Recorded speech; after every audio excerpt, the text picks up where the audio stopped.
Okay, so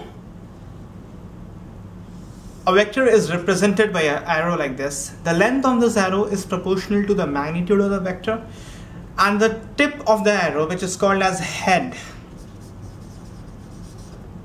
and the trailing end of the arrow is called tail. So the direction in which the head is pointing to, that is the direction of the quantity this vector is representing. So the length is proportional to the magnitude, the direction of the arrow is the direction of the vector, and the unit we would know by the physical quantity which the vector is representing, if you know that. So magnitude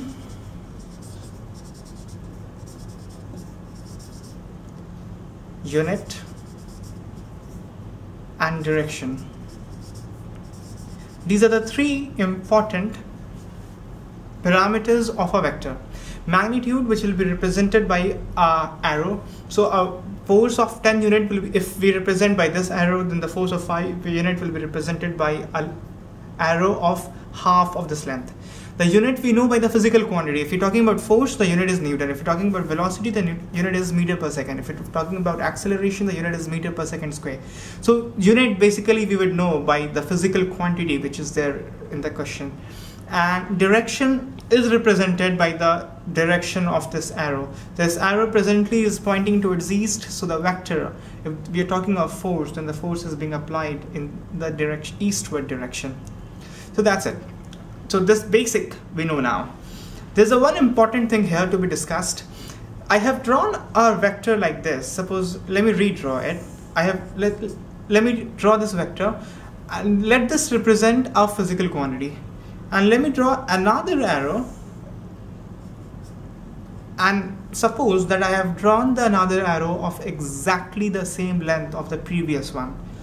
So if the length is exactly same, then the magnitude of the vector, the numerical value, will be the same. And they are pointing in the same direction as well. In this case, both are pointing towards east, so the direction is same as well. And if the physical quantity is same, suppose I'm saying that both these vectors are representing force, then the physical quantity is same, the unit would be the same, the direction of the vectors drawn are the same, and the magnitude are also the same because the length are the same. Then in this case, both are equivalent. Any one of the vector can represent the force that we are discussing, because the length of the vector and direction of the vector are the same. So these two vectors are equivalent, meaning that it is allowed to shift the vector parallel to itself.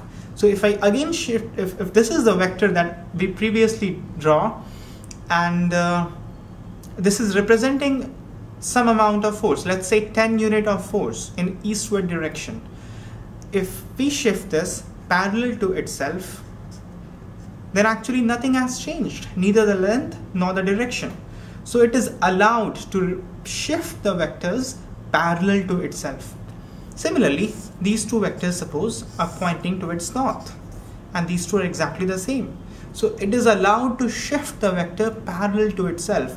If I draw this vector, then this vector is also representing the same physical quantity.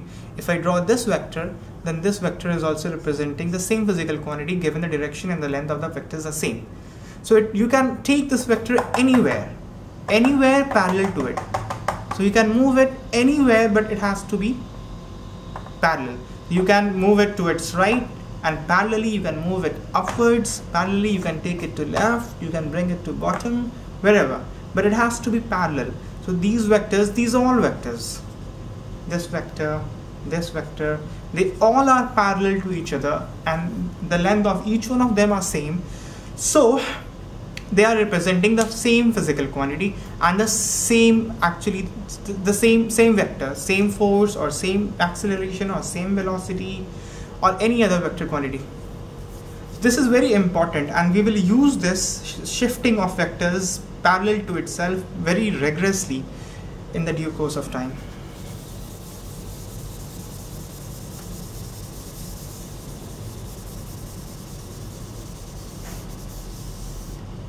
Okay, now the magnitude. Suppose I'm representing a vector like a vector is equal to 5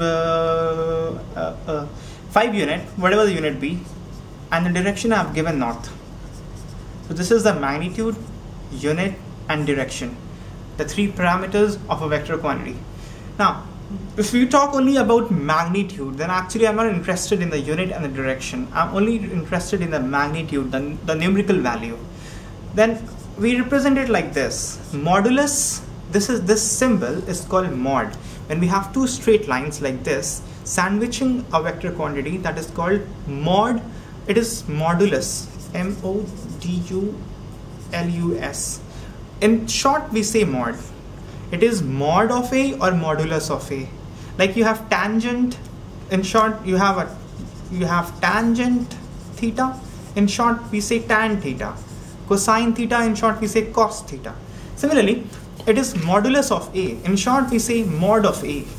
Mod of A or modulus of A means only the numerical value, not the unit, not the direction. So the mod of A vector will be 5. We just take the numerical value. Okay.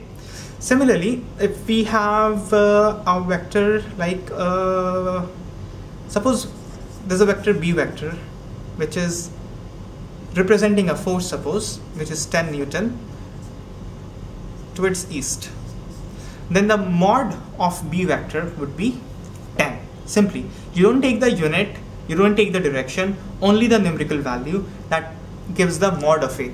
I mean, if I sandwich this B vector between these two straight lines, we read it as mod of B or modulus of B, and that comes out to be 10. I mean, we will use this later, that's why I'm telling you. Similarly, if you have a vector of 10 Newton eastward, and if you have a vector of 10 Newton north towards north, then these two vectors are not the same, because vector has three parameters. Unit, magnitude, 10, 10, they are same. Unit, because they have the same physical quantity force, so unit will be the same, Newton. Now direction, this is eastward and this is northward. The direction is not the same. Unless all three parameters are same, the vectors will not be the same. So these two vectors are not same. Suppose this be C vector and this be D vector. Now, but mod of D vector is equal to mod of C vector, because the mod is just the numerical value 10. The mod of D vector is 10, mod of C vector is 10. So the modulus are the same. So somehow this will be used later.